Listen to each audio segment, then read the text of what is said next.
നമസ്കാരം. National broadcasting news India gulf അപ്ഡേറ്റ്സിലേക്ക് ഏവർക്കും സ്വാഗതം. രാജ്യത്ത് ആശ്രിത വിസയിൽ കഴിയുന്നവർക്ക് ജോലി ചെയ്യാൻ അനുമതി നൽകി സൗദി അറേബ്യ. ഇത് സംബന്ധിച്ച് പുതിയ നിയമത്തിന് മന്ത്രിസഭ അംഗീകാരം നൽകി. പുതിയ തീരുമാനം ഇന്ത്യക്കാരടക്കമുള്ള പ്രവാസികൾക്ക് ഏറെ ഗുണകരമാണ്. മുൻപ് രാജ്യത്ത് ആശ്രിത വിസയിൽ എത്തുന്നവർ ജോലി ചെയ്യുന്നത് നിയമവിരുദ്ധമായിരുന്നു. എന്നാൽ വർദ്ധിച്ചുവരുന്ന തൊഴിലാളി ക്ഷാമം പരിഗണിച്ചാണ് ആശ്രിത വിസയിലുള്ളവർക്ക് ഇളവ് നൽകാൻ സർക്കാർ തീരുമാനിച്ചത്. റോബ്ലോക്സ് ഗെയിമിംഗ് പ്ലാറ്റ്ഫോമിലുണ്ടായിരുന്ന 3 ലക്ഷം ഗെയിമുകൾ സൗദി അറേബ്യയിൽ നിരോധിച്ചു. സോഷ്യൽ ഗാദറിംഗ് വിഭാഗത്തിൽപ്പെട്ട ഗെയിമുകളാണ് ഇവ. സൗദിയിലെ general authority four media regulation നിശ്ചയിച്ചിട്ടുള്ള മാനദണ്ഡങ്ങൾ അനുസരിച്ച് ഗെയിമിന്റെ ഉള്ളടക്കത്തിൽ മാറ്റം വരുത്തുമെന്ന് റോബ്ലോക്സ് അധികൃതർ അറിയിച്ചു.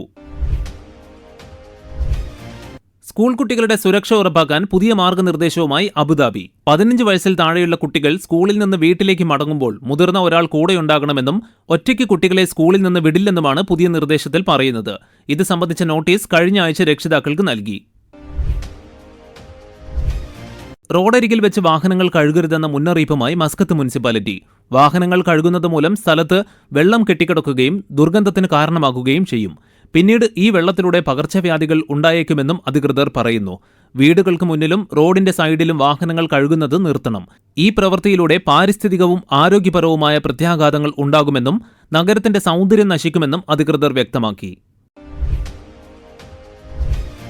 ഓൺലൈനിൽ വന്നിട്ടുള്ള പുതിയ തട്ടിപ്പിനെതിരെ ജാഗ്രത പാലിക്കണമെന്ന് ദുബായ് പോലീസ്. ഇത്തവണ ഉപഭോക്തൃ സംരക്ഷണത്തിന്റെ മറവിലാണ് തട്ടിപ്പ് നടക്കുന്നതെന്ന് പോലീസ് അറിയിച്ചു. സെർച്ച് എഞ്ചിനുകളും സോഷ്യൽ മീഡിയ പ്ലാറ്റ്ഫോമുകളിലും വ്യാജ ഉപഭോക്തൃ സംരക്ഷണ വെബ്സൈറ്റുകൾ വഴി ഓൺലൈൻ തട്ടിപ്പ് നടത്തുന്നതിനുള്ള പുതിയ ശ്രമത്തിനെതിരെ ദുബായ് പോലീസ് മുന്നറിയിപ്പ് നൽകി. കൂടുതൽ വാർത്തകൾക്ക് വേണ്ടി കേൾക്കൂ നാഷണൽ ബ്രോഡ്കാസ്റ്റിംഗ് ന്യൂസ് ഇന്ത്യ.